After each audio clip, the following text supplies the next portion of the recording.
বন্ধুরা, পশ্চিমবঙ্গে voter list ভেরিফিকেশনে নতুন নিয়ম আনলো নির্বাচন কমিশন। এবার থেকে আপনাদের বাড়িতে যখন বিএলও যাবে ভোটার লিস্ট ভেরিফিকেশনের সময়, তখন তো আপনাকে 11টা ডকুমেন্টস দেখাতে হবে। যে 11টা ডকুমেন্টস কী কী সেটা নিয়ে অলরেডি আমরা ভিডিও করেছি। কিন্তু ব্যাপারটা হচ্ছে যে এই বিএলও যদি আপনাদের বাড়িতে যায় এবং আপনি যদি এই ছোট্ট ভুলটি করেন, তাহলে কিন্তু আপনাদের সর্বনাশ হয়ে যাবে। তাই এই ভিডিওটি আজকের জন্য অত্যন্ত গুরুত্বপূর্ণ। তাই ভিডিওটি 1 সেকেন্ডের জন্য স্কিপ না করে পুরোটাই দেখবেন। আর আপনি যদি চ্যানেলে নতুন হয়ে থাকেন তো চ্যানেলটিকে অবশ্যই সাবস্ক্রাইব করে পাশে থাকা বেল আইকনটিকে অন করে রাখবেন। তো বন্ধুরা, চলুন দেরি না করে শুরু করা যাক।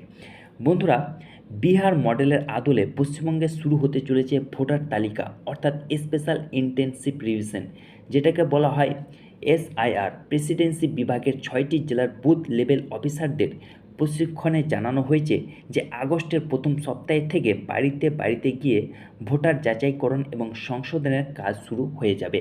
অর্থাৎ পশ্চিমবঙ্গে আগস্টের প্রথম সপ্তাহ থেকেই এই এসআইআর অর্থাৎ স্পেশাল ইন্টেনসিভ রিভিশন কাজ শুরু করে দেবে নির্বাচন কমিশন।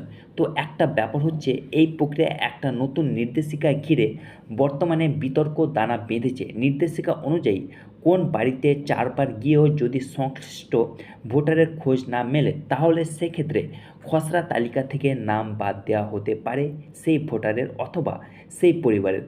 অর্থাৎ ধরুন আপনাদের বাড়িতে অথবা কারোর বাড়িতে বিএলও 4বার গেল, 4বার যাওয়ার পরে যদি ওই বাড়ির তলা থেকে বন্ধ অথবা ওই বাড়িতে যদি কাউকে না পাওয়া যায়, তাহলে সেক্ষেত্রে অ্যাজ পার দ্য অফিসিয়াল সার্কুলারে তার নাম তালিকা থেকে বাদ দেওয়া হতে পারে। কিন্তু এখানে একটা ব্যাপার হয়ে রয়েছে যে যদিও চূড়ান্ত তালিকা প্রকাশের আগে 1 মাস সময় দেওয়া হবে, যেখানে বিতর্কিত ওই যে 11টি নথির কথা বলা হয়েছে, সেই 11টি নথির মধ্যে যে কোনো একটা জমা দিয়ে নাম বহাল রাখার সুযোগ থাকবে। আপনাদের বাড়িতে বিএলও অথবা কারোর বাড়িতে সেক্ষেত্রে 4বারই গিয়ে দেখলো যে ঘর বন্ধ রয়েছে, তারপরে তার নাম বাদ দেওয়া হতে পারে। কিন্তু তার ক্ষেত্রে তা সত্ত্বেও তার কাছে 1 মাসের একটা সময় থাকবে। 1 মাসের মধ্যে যদি সেই বিতর্কিত যে 11টি ডকুমেন্টস রয়েছে, সেই 11টি ডকুমেন্টসের মধ্যে যে কোনো একটি যদি আপনি গিয়ে বা সে যদি গিয়ে জমা দেয়, তাহলে সেক্ষেত্রে তার নাম আবার ভোটার লিস্টে চলে আসবে। সেক্ষেত্রে তার ভয়ের কোনো কারণ নেই। কিন্তু এখন ব্যাপারটা হচ্ছে যে যদি 4বার গিয়েও পেল না এবং সেই সঙ্গে যদি 1 মাস টোটাল হয়ে যাওয়ার পরেও সে যদি গিয়ে তার সেই 11টি ডকুমেন্টস জমা না করে, সেক্ষেত্রে কি হবে? সেক্ষেত্রে কিন্তু তার নাম ভোটার তালিকা থেকে বাদ চলে যাবে।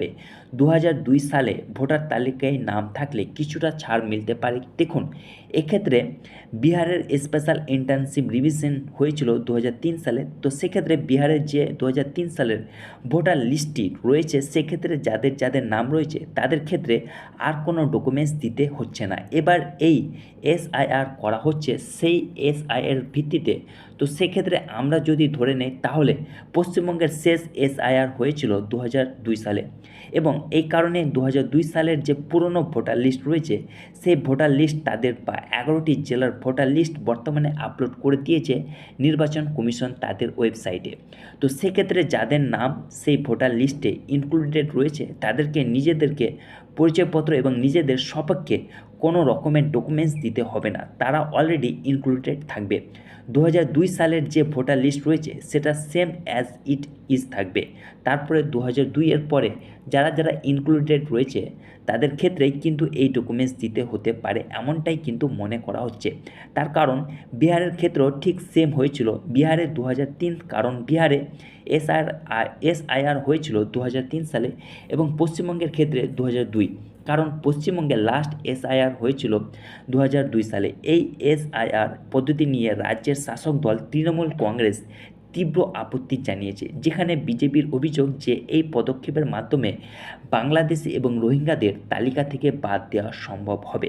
তবে মুখ্য নির্বাচনী আধিকারিক জানিয়েছেন, জাতীয় নির্বাচন কমিশনের নির্দেশেই পেলেই এসআইআর এর প্রক্রিয়া শুরু হয়ে যাবে পশ্চিমবঙ্গে। অর্থাৎ সেক্ষেত্রে এখন দেখার ব্যাপার যে মুখ্যমন্ত্রী মমতা ব্যানার্জি পশ্চিমবঙ্গে এসআইআর প্রক্রিয়াটি হতে দেবে নাকি দেবে না। সেক্ষেত্রে যদি পশ্চিমবঙ্গ থেকে কারোর নাম বাদ যায় সেক্ষেত্রে কী পদক্ষেপ তিনি নেন সেটাও সবার নজরে থাকবে। আপনি কি মনে করেন এই ক্ষেত্রে কী করা উচিত অবশ্যই কমেন্ট বক্সে জানাতে একদমই ভুলবেন না। আর যদি ভিডিওটি ভালো লাগে ভিডিওটিকে অবশ্যই লাইক করবেন, বন্ধুদের মাঝে প্রচুর শেয়ার করবেন আর চ্যানেলটিকে অবশ্যই সাবস্ক্রাইব করবেন। ভালো থাকুন, সুস্থ থাকুন, ধন্যবাদ।